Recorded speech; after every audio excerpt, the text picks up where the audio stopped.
صابر کو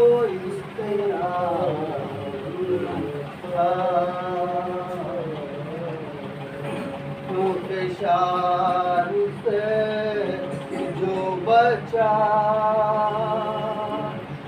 شار سے جو بچا، میں ہوا زمین کو اجر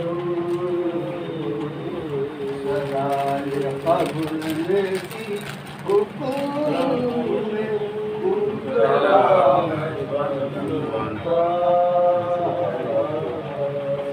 اگر بہشت میں ہوتے نہ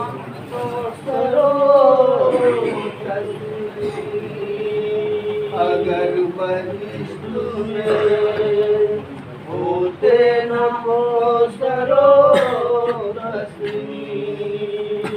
تو رونے والوں کا، تو رونے والوں کی آنکھوں کا کچھ جواب تھا، تو رونے والوں کی آنکھوں کا کچھ جواب تھا۔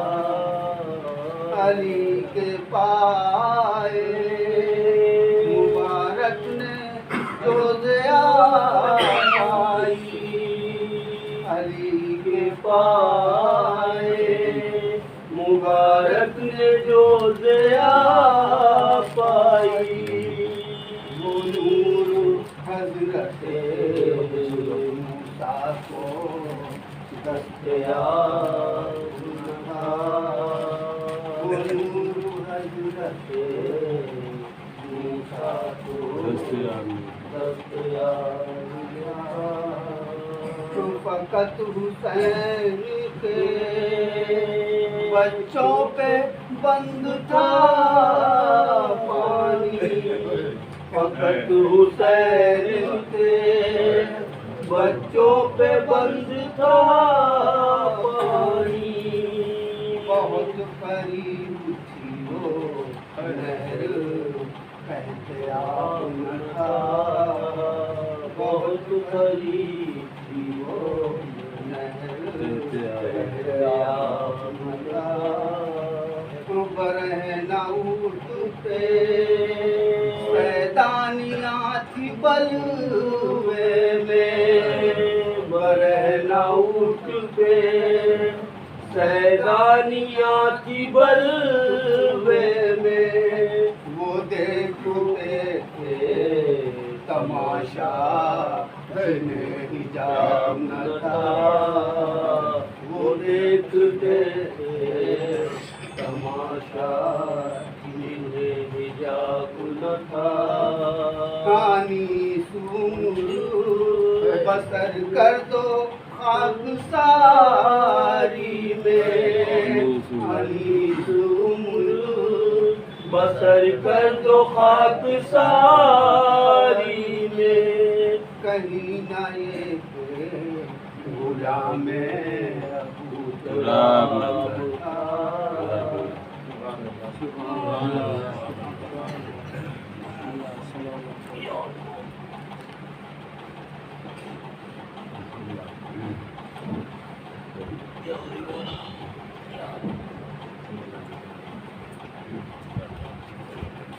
آواز بلند نعرہ سلوات، اللہم صلی علی محمد و آل محمد۔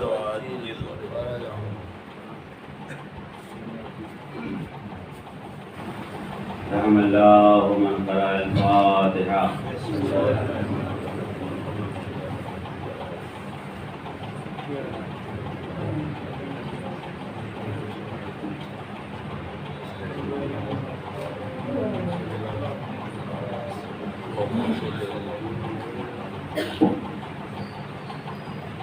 لا حول ولا قوة إلا بالله العلي العظيم. أعوذ بالله من الشيطان الرجيم. بسم الله الرحمن الرحيم. الحمد لله رب العالمين والعاقبة للمتقين والجنة للموحدين والنار للعاصين وللكافرين والصلاة والسلام على النبي الأمي سيدنا الممجد رسولنا المسدد المصطفى الأمجد والمحمود الأحمد القاسم محمد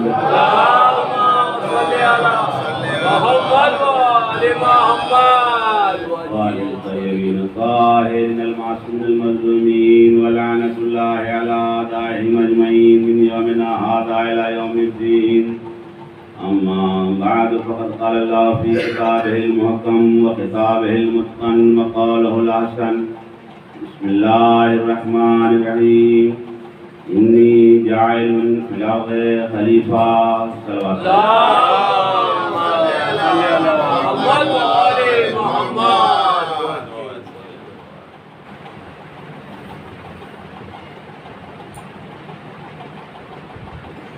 تاریخ اپنے زرین اوراق پلٹتی رہی ہے. دور جناب آدم علیہ السلام طاغوتیت رحمانیت سے ٹکرانے کے لیے نئے نئے راستے تلاش کرتی رہی. باطل ہار ماننے کے لیے تیار نہیں. باطل شکست پر شکست کھاتا رہا لیکن ہار ماننے کے لیے تیار نہیں. حق کا بول بالا رہا یہاں تک کہ تاریخ نے جناب نوح علیہ السلام کا واقعہ دکھایا جنہیں آدم ثانی کہتے ہیں.